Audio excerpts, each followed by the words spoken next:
বড়সড় সাফল্য ইরানি থানার পুলিশের।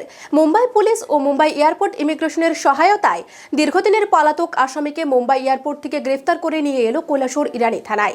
এই বিষয়ে বিস্তারিত জেনে নেব আমাদের কৈলাসহর প্রতিনিধির কাছ থেকে। জানা যায়, আজ থেকে প্রায় 11 বছর পূর্বে কদমতলা থানাধীন আব্দুল মতিন নামে কৈলাসহরের ইরানি গ্রাম পঞ্চায়েতের এক যুবক প্রচুর পরিমাণে ফ্যান্সিডিল নিয়ে ধরা পড়ে। সেখান থেকে পুলিশের চোখে ফাঁকি দিয়ে সে পালিয়ে যায় সৌদি আরবে। কদমতলা থানার পুলিশ ধর্মনগর আদালতে তার নামে এনডিপিএস ধারায় মামলা দায়ের করে। পরবর্তী সময় আব্দুল মতিনের নামে ধর্মনগর দায়রা আদালত থেকে গ্রেফতারি পরোয়ানা জারি করা হয় এবং ইরানি থানাকে আসামি গ্রেফতারের নির্দেশ দেয়। ইরানি থানার পুলিশ আব্দুল মতিনের বাড়ি সহ বিভিন্ন জায়গায় তল্লাশি চালিয়ে তার নামে লুকআউট নোটিশ জারি করে।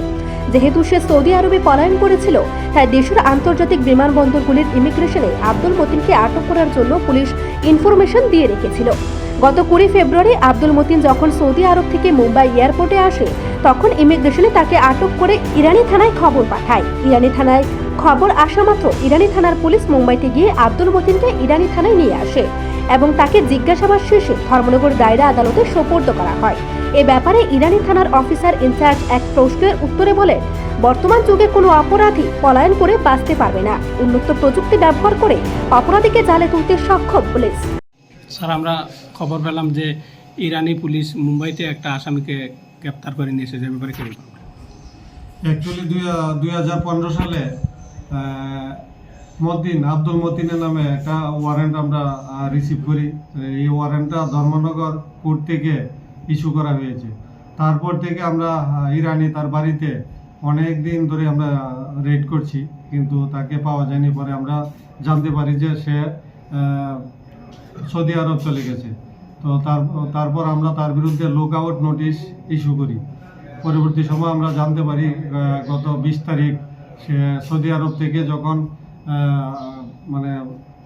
মুম্বাই এসেছে, তখন ইমিগ্রেশন যে মুম্বাইয়ের যে এয়ারপোর্টে ইমিগ্রেশন আছে সেখানে সে ধরা পড়েছে এবং আমাদেরকে ইনফর্ম করেছে যে তাকে এখানে ডিটেন করা হয়েছে। অ্যাকর্ডিংলি আমরা এখান থেকে অফিসার এবং স্টাফ পাঠাই এবং গতকাল বিকালবেলা তাকে আমাদের ইরানি থানায় নিয়ে আসা হয়। ওই ওয়ারেন্ট মূলে তাকে আমরা অ্যারেস্ট করেছি। আজকে তাকে আমরা ধর্মনগর কোর্টে প্রেরণ করব। তার বিরুদ্ধে কি মামলা ছিল? তার বিরুদ্ধে এনডিপিএস দ্বারা মামলা হয়েছিল। এটা কদমতলা পিএস এর কেস। কদমতলা পিএস এ ফেন্সিডিল সহ আটক করা হয়েছিল। পরবর্তী সময় সে পুলিশ থেকে পালিয়ে সে সৌদি আরব চলে যায়। তো কিছুদিন আগে সে অ্যারেস্ট হয়েছে। এখন আজকে আমরা কোর্টে পাঠাবো। তাহলে বোঝা গেল যে কেউ অপরাধ করে পালিয়ে গেল রেহাই পাবে না। না, তার বিরুদ্ধে 2015 থেকে ওয়ারেন্ট প্রায় 9 বছর ধরে পেন্ডিং আছে। আমাদের থানাতে পেন্ডিং আছে, কোর্টে পেন্ডিং আছে। তো যেখানেই যাক না কেন, একদিন না একদিন সে ধরা পড়বি। যতদিন কেস শেষ না হচ্ছে সে ধরা পড়বি। আপনারা আজকে তাকে ধর্মনগর কোর্টে পাঠিয়ে দেবেন? কোর্টে আমরা তাকে পাঠাবো। স্যার, আপনার পরিচয়? আমি ইন্সপেক্টর যতীন্দ্র দাস, ওসি ইরানি পুলিশ স্টেশন। এই ঘটনার বিস্তারিত জানাতে গিয়ে কৈলাসহর প্রতিনিধি কি বলে শুনুন। হ্যালো। হ্যাঁ, আচ্ছা। মুম্বাই পুলিশ ও মুম্বাই এয়ারপোর্ট ইমিগ্রেশনের সহায়তায় দীর্ঘদিনের পলাতক আসামিকে মুম্বাই এয়ারপোর্ট থেকে গ্রেফতার করে যে নিয়ে আসা হলো কৈলাসহরের ইরানি থানায়। এ বিষয়ে আমরা সরাসরি জানবো আমাদের কৈলাসহরের প্রতিনিধি দীপেন্দার কাছ থেকে।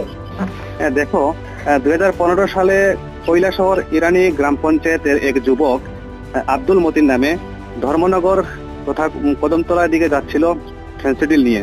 তখন সেখানে কদমতলা পুলিশের কাছে আটক হয় এবং সে পুলিশের চোখে ধুলি দিয়ে সে পালিয়ে যায় এবং তার বিরুদ্ধে কদমতলা থানায় একটি এনডিপিএস মামলায় রুজু হয় এবং পরবর্তী সময়ে সেই মামলা কৈলাসহর ইরানি থানার হাতে তুলে দেওয়া হয়। কিন্তু ইরানি থানার পুলিশ অনেক খোঁজাখুঁজির পর তাকে পাওয়া যায়নি। সে সৌদি আরবে চলে যায় এবং 20 ফেব্রুয়ারি সে সৌদি আরব থেকে মুম্বাই এয়ারপোর্টে যখন আসে, তখন সে সেখানে আটক হয় এবং কৈলাসহর ইরানি থানায় খবর পাঠানো হয়।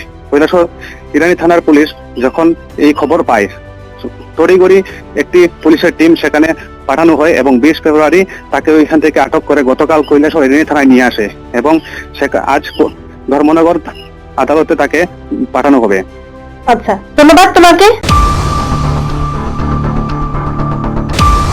বিশ্বের যে কোনো প্রান্তেই অপরাধীরা লুকিয়ে থাকুক না কেন, তাদের শক্ত হাতে দমন করতে বর্তমান পুলিশ প্রশাসন প্রস্তুত বলে জানান এক আধিকারিক। রাজ্যকে নেশামুক্ত রাখতে এ ধরনের অপরাধীদের জালে তুলতে সক্ষম আরক্ষা দপ্তর, এমনটাই জানান তিনি। কৈলাসহর প্রতিনিধির রিপোর্ট, এশিয়ান টাইমস।